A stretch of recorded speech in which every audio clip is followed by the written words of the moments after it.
अस्सलाम वालेकुम। My name is doctor Mohammad Usman और जो आज का हमारा टॉपिक है वो डायबिटीज़ है। सबसे पहले हम डायबिटीज़ की टाइप्स की बात करते हैं तो डायबिटीज़ की जो टाइप्स हैं वो 2 टाइप्स हैं, टाइप 1 डायबिटीज़ और टाइप 2 डायबिटीज़। हमारे पाकिस्तान में ज़्यादातर जो पेशेंट्स हैं वो टाइप 2 डायबिटीज़ के होते हैं। 90% पेशेंट टाइप 2 डायबिटीज़ के और 10% पेशेंट टाइप 1 डायबिटीज़ के हैं। टाइप 1 डायबिटीज़ के अंदर हमारी जो बॉडी है, जो इंसुलिन एक हार्मोन वो बनाती है, ग्लूकोज़ जब हमारी बॉडी के अंदर एंटर होती है तो वो हमारी बॉडी इंसुलिन बना नहीं रही होती, तो हमें एक एक्सोजीनियस सोर्स से या बाहर से इंसुलिन लेना ज़रूरी होती है। और अगर हम टाइप 2 टाइप की बात करते हैं तो टाइप 2 डायबिटीज़ के अंदर हमारी बॉडी इंसुलिन बना तो रही होती है, लेकिन वो इंसुलिन अपना काम सही तरह से कर नहीं रही होती।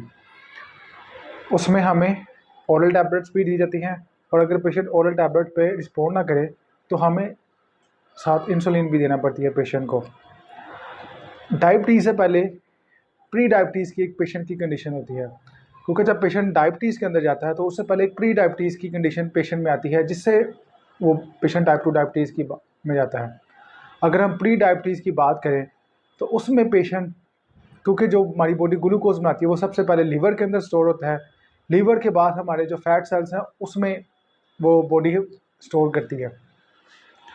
प्री डायबिटीज़ के अंदर सबसे पहले पेशेंट का लीवर जो है वो फैटी होना स्टार्ट होता है और उसके बाद पेशेंट ओबेसिटी की कंडीशंस के अंदर जाता है।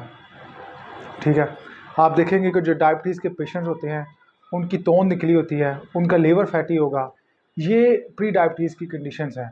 और उसके बाद पेशेंट जो है वो टाइप 2 डायबिटीज़ की तरफ जाता है। जब टाइप 2 डायबिटीज़ स्टार्ट हो जाती है तो उसमें हम ट्रीटमेंट ऑप्शंस की अब बात करते हैं। उसमें हमारे पास डिफरेंट टाइप्स की ट्रीटमेंट ऑप्शंस अवेलेबल हैं। सबसे पहले पेशेंट जो है, डॉक्टर पेशेंट को लाइफस्टाइल मॉडिफिकेशंस की बात करता है, जिसमें डाइटरी हैबिट्स आपकी चेंज की जाती हैं। उसके अलावा आपको वॉक करने के लिए कहा जाता है।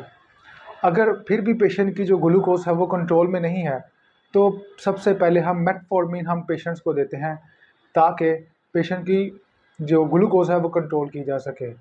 अगर पेशेंट फिर भी अपनी जो लाइफस्टाइल मॉडिफिकेशंस नहीं कर रहा होता और वो वॉक वगैरह नहीं करता, एक्सरसाइज नहीं करता, तो फिर हमें फर्दर ट्रीटमेंट ऑप्शंस की तरफ जाना पड़ता है, जिसमें हमारे पास SGLT2 आ जाता है, हमारे पास DPP4 आ जाती हैं, हमारे पास सल्फोनाइल यूरिया आ जाती हैं, हमारे पास इंसुलिन सेंसिटाइजर TZDs आ जाती हैं। तो हम पेशेंट को मेटफॉर्मिन कम्बिनेशन के साथ DPP4 या SGLT2 का कम्बिनेशन देते हैं। और अगर पेशेंट इन मेडिकेशन के साथ भी रिस्पॉन्ड नहीं करता, क्योंकि डायबिटीज़ एक क्रोनिक डिजीज़ है तो ये वक्त के साथ साथ बढ़ती रहती है, तो फिर हम पेशेंट को एट द एंड इंसुलिन की तरफ लेकर जाते हैं।